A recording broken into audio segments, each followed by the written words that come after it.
ஹாய்ங்க. இன்றைக்கி உருளைக்கிழங்கு ஃப்ரை எனக்கு தெரிஞ்ச மாதிரி பண்ணியிருக்கேன். வாங்க வீடியோக்குள்ளே போகலாம். This video sponsor by SPO digital marketing.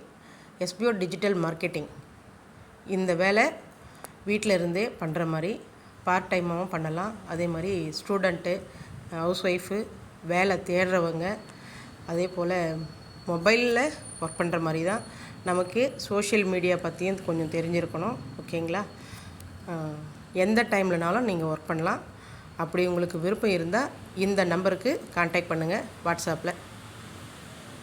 Skip பண்ணாதீங்க. பெரிய தப்பு. தினம் ₹300 சம்பாதிக்க அரிய வாய்ப்பு. இன்ஸ்டாகிராம், ஃபேஸ்புக் பயன்படுத்த தெரிந்தால் போதும். Content post and content publishing மூலமா தினம் ₹300 சம்பாதிக்கலாம். இந்த வேலை செய்ய 5 நிமிடம் போதும். Work training support, group communication support, all language customer live chat support, முக்கியமா சொந்தமா ஒரு பிசினஸ் ஸ்டார்ட் பண்ற அளவுக்கு உங்களால கற்றுக்கொள்ளவும் முடியும், சம்பாதிக்கவும் முடியும். இந்த வேலை வாய்ப்பு வழங்குவது 5 வருடத்திற்கு மேல ரன் ஆகிட்டு இருக்க நம்ம தமிழ்நாட்டு company school of business organisation private limited. மேலும் விவரங்களுக்கு டிஸ்கிரிப்ஷன்ல கொடுத்திருக்க நம்பருக்கு வாட்ஸ்அப் பண்ணுங்க.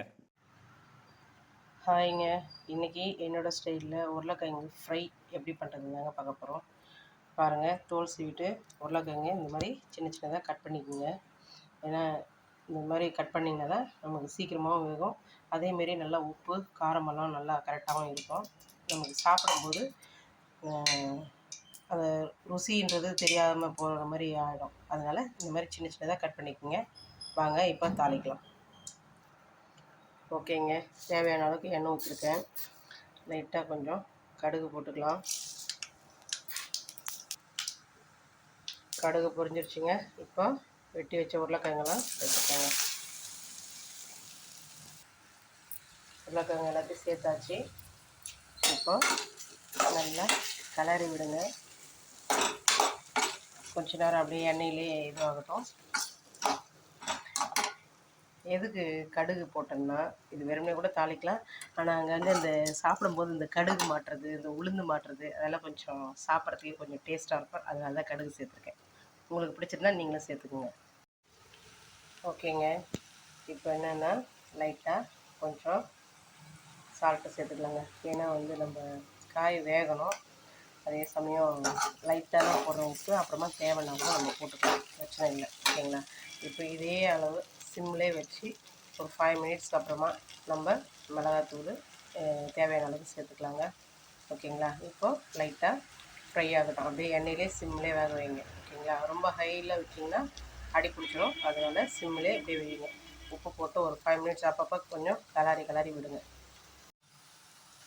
பாருங்கள், கொஞ்சம் கொஞ்சமாக எண்ணெயில் அப்பப்போ கிளறி விட்டு நல்லா வெந்துருச்சுங்க. பாருங்கள், இந்த அளவுக்கு வந்ததுன்னா நம்ம அடுத்தது மசாலாலாம் சேர்த்துக்கலாங்க. ஓகேங்களா? இதனோட அளவு பார்த்தீங்கன்னாக்கா, நான் 4 கிலோவுக்கு மேலே தான் எடுத்தேன். ஓகேங்களா? மேலே இருக்கிற தோலே கிட்டத்தட்ட ஒரு 20லேருந்து ஒரு 50 கிராமுக்கு கழிஞ்சிருக்கும். ஓகேங்களா? பார்த்துக்குங்க. அளவு பார்த்தீங்கன்னா மொத்தமாக சேர்ந்து ஒரு 300 கிராமுக்கு குறைவில்லாமல் இருக்கும். ஓகேங்களா? அதுக்கு தகுந்த மாதிரி மசாலா எவ்வளோ சேர்க்குறதுன்றது பார்த்துக்குங்க. ஓகே, பாருங்கள், தோலே கிட்டத்தட்ட ஒரு 50 கிராமுக்கு மேலே இருக்கும். ஓகேங்களா? ஓகேங்க, இப்போது கொஞ்சம் போல் மஞ்சள்தூள் போட்டுக்கிறேங்க. அடுத்து கொஞ்சம் போல் பெருங்காயப்பொடி போட்டுக்கலாங்க.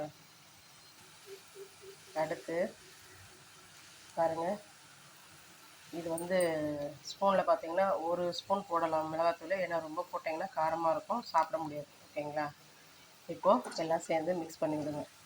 ஏன்னா நல்லா வெந்துருச்சு.